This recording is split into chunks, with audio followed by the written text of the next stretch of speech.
What's up, guys? Today I'm going to be doing a review of Final Fantasy 15. I don't typically do game reviews, so let me know if you guys enjoy this. Final Fantasy 15 came out last week, and I just now beat the game. I have not completed everything in the game because that's legitimately like 200 hours of content, but I have beaten the main story, and I've done enough of the side content / world content to feel like I've got a good idea of what it is.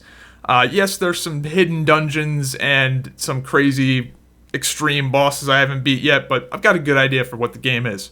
So let's start off with the good. The game looks fantastic. It really does. The character models, the worlds, the attention to detail, that's the main thing. The attention to detail in this game, particularly with the worlds and the environments, is unbelievable. It is great. I've played a lot of video games, and I can tell when you see, recycled texture models, or if you go into a house and it's got the exact same layout as another house that you ran into previously didn't see any of that. I mean, maybe it exists and I just didn't notice it. I haven't gone and seen everything yet, but from what I've played, there does not seem to be a lot of recycled stuff, and the environments are all very unique. The world is fucking huge, and that part of the game is great. The open world is fantastic. The chocobo riding, like, this is a game you can explore, and if you're into that kind of stuff, it's fucking great. The chocobo riding in particular, man, they really nailed the chocobo riding and this, like, I don't know, sense of like adventure. So they fucking crushed it with the open world, that part of the game. Now, not everything about the open world is great. We'll get to that. But aesthetically, unbelievable. There is a lot of content in this game. And again, this is not 100% good, but if you're looking for a long game, a game that's going to take you a long time to get 100% complete, do all the side dungeons and in-game content, and just because you beat the game, like I beat the game, I beat the main story in a little over 20 hours, which is short as fuck for a main story, and I'll get to that. But there's no shit, maybe like 180 hours of content left to do if you do all of the side stuff and explore all of that stuff. So if you want to 100% complete the game, for sure, it's going to take you a long time. So that's a big pro there. The story is great on a micro level. I really enjoy how they the car rides where your characters are talking about not like these the game does a very good job of giving you little tidbits about the characters in these non-epic ways. Most of the time in these kind of games, you find out about character development in some crazy explosion, deep conversation, whatever. But this game does a great job of kind of giving you a feel for the characters' personalities in a way where it's like that. Like, for example, like one good moment is the Gladiolus character is giving Prompto shit for being, like a small guy. He's like, you don't even work out. Like, they're just giving each other shit like guys would. And I think they did a good job with that kind of stuff. Just the small talk aspect of the game is good, and they need more of that in Final Fantasy games. So I hope that they do, character building like that in the future. I think it's great that there's like a lot of these just small moments that are good. So let's get on. Oh, I almost missed one. The music. Holy shit, the music is good. It's very good. Not much else to say. It's good. Now on to the bad, or at least the stuff that could be improved. So the game has a ton of content, as I've said. A fucking shitload. But a lot of the side quests are complete fluff. Just complete fluff. To the point to where I stopped doing them. I was mainly focused on just the story. I'm not a huge, massive fan of open world stuff. I kind of am more in it for the narrative, story stuff. But I went, and when I first started playing the game, I went and did a lot of the side quests, hoping that there would be some narrative stuff hidden in there, right? Not really. Most of the quests are just complete trash, like, hey, I need you to go collect these hunter tags. and you go and collect the 100 tags, and he's like, thanks for the tags, y'all. Peace. And then that's it. And then you go over to the next town over. That same fucking guy is there. He's like, hey, I need y'all to get more tags. And then you do it, and it's the same thing. There's no sort of, no reason to do it other than doing it. And there's a lot of, like, quest templates like that where they were so good about making the worlds unique. How I was saying there wasn't much recycled content when it came to the world building and world design. The quest design is recycled the fuck all. It's just crazy. There's like there's like the hunt quest, the go get the fucking tags quest, and the go get rocks for some faggot quest. It's just this is what I would. The open world is so great, and I would love to see them have meaningful side quests. Now, there are a few meaningful side quests, particularly the one where you unlock the chocobos, but most of them are just complete fucking trash. They're like MMORPG quests, or really even worse than... They're like MMORPG quests from like 2005. That's really how bad they are. What I would love to see is... There was a ton of characters in the game that weren't really explored. I would love for... I don't know, for example, Sid is a character in the game. He's in all the fucking Final Fantasies. That's not really a spoiler. I would love to see him have side quests that explore his story, or at least give you like the side quests should be giving you backstory or like something. They don't give you anything, and that's a fucking huge problem with this game, to the point to where I typically like to do everything in most games, but I just said, fuck this. I'm not getting your dumbass tags anymore. I'm not doing these dumbass hunts anymore. So I just didn't. And I just did the story, and that's where I'm at now, and that's why I beat the game so fast. So, and that kind of segues into my next topic here.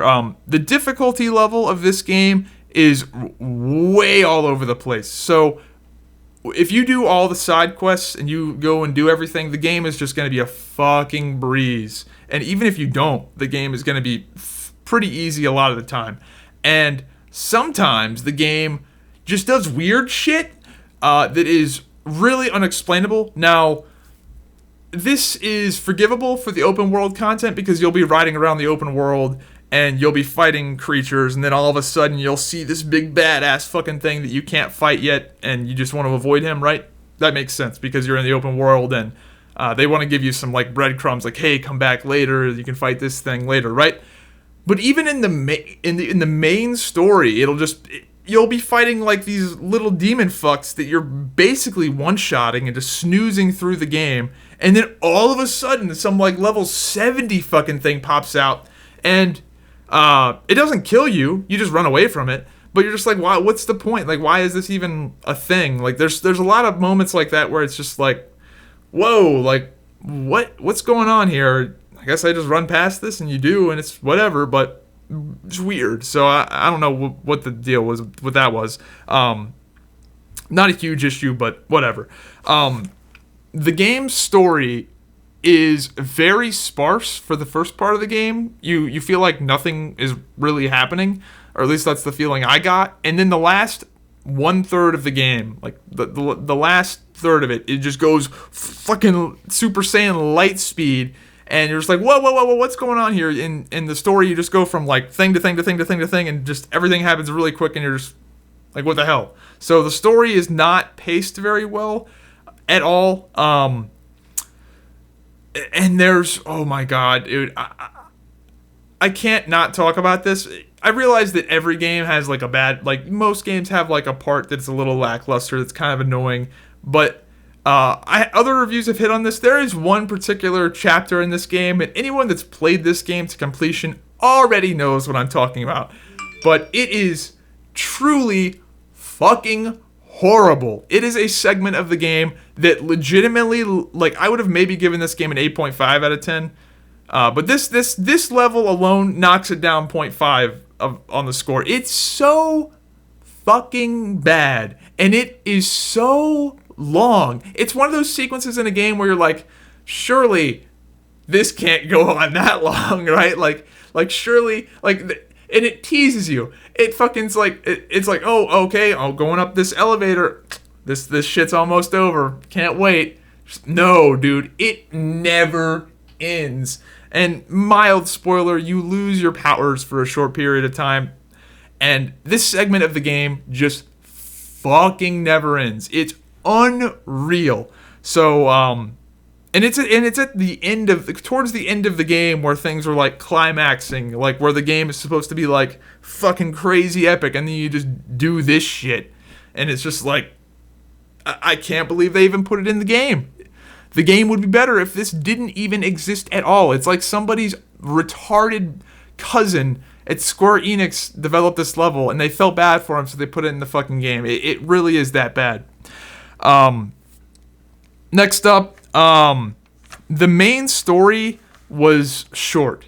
I don't think the story was bad, other than it was short. Now, there's a lot of qualities of this game, for sure. But the main reason I like Final Fantasy games is the story. I like long stories. And while Final Fantasy 13, the first one, I did not like 13-2, and the Lightning Returns game was literal trash. Like, you wipe your ass with that fucking CD disc. It's that bad. While I liked 13. I liked 13 because it was a fucking long story. There wasn't any, like, bullshit. Yes, it was fucking linear as hell, and that was kind of annoying, right? But it was a long game with a pretty good story, and that, you know, it was long enough to where the characters developed and shit. So I like that, right? Long journey, Final Fantasy, that's kind of what you expect, right? This game, not so much. The actual story, very sparse. There's a lot to explore, but it doesn't really have narrative. Like, it's cool to ride your chocobo around and, like, look up and see this, like, meteor in the background, but it's like, it's not explained. It's just like, okay, that's cool for the sake of being cool, but there's not much background stuff there, which again goes back to side quests. Like, the side quests could have been done so much better to like, explain that stuff and explain, like, there's a lot of cool characters in this game that get no fucking, like, you don't know anything. They have no closure, nothing is known about them. And I would like to say I did watch the King's Glaive movie, and I did watch the anime series, so, like, I have the most knowledge possible. And even with that, there's just a lot of characters that got really no closure, and no real information is known about them at all. Like, so, anyway, that's what I'll say about the story. I don't want to give too many spoilers, obviously, but it was okay. I just would have liked more. Would have liked more story if the story was as long. If the story was as long as Final Fantasy 13 was, with the open world, and they had, like, side quests that actually had narrative, like, this could have been a 10. Like, it was very close. But considering the game took 10 years to make, which is not a good thing, by the way. People seem to think, like, oh, they've been working on it 10 years, like, it's going to be amazing. That's not how anytime a game has been in the cooker this long, it's usually disjointed. And this game definitely was disjointed. The last 2/3 of the game was just completely different than the first 2/3. Or the last 1/3 was completely different than the last 2/3. And there was some stuff that was just weird. So that definitely existed, but considering the game had this many development issues, it came out pretty good. So pretty happy with the game. I give it an 8 out of 10. The future of Final Fantasy looks pretty damn good. If the next one comes out and they do a lot of what they did in this one, and they have an open world that's got, like, meaningful content, like meaningful side quest content, with the combat being as cool as it was, dude, I'm excited for the next game for sure. So yeah, that's my review of Final Fantasy 15. Let me know what you guys think. How many of you guys have played it? I will be working on my Let's Play walkthrough movie video. It's gonna take me a while to edit that thing together, but I'll be working on that, so keep an eye out for that whenever that comes out. No promises on how long that's gonna take. But anyway, let me know what you guys think, and I'll see you next time. Have a good one.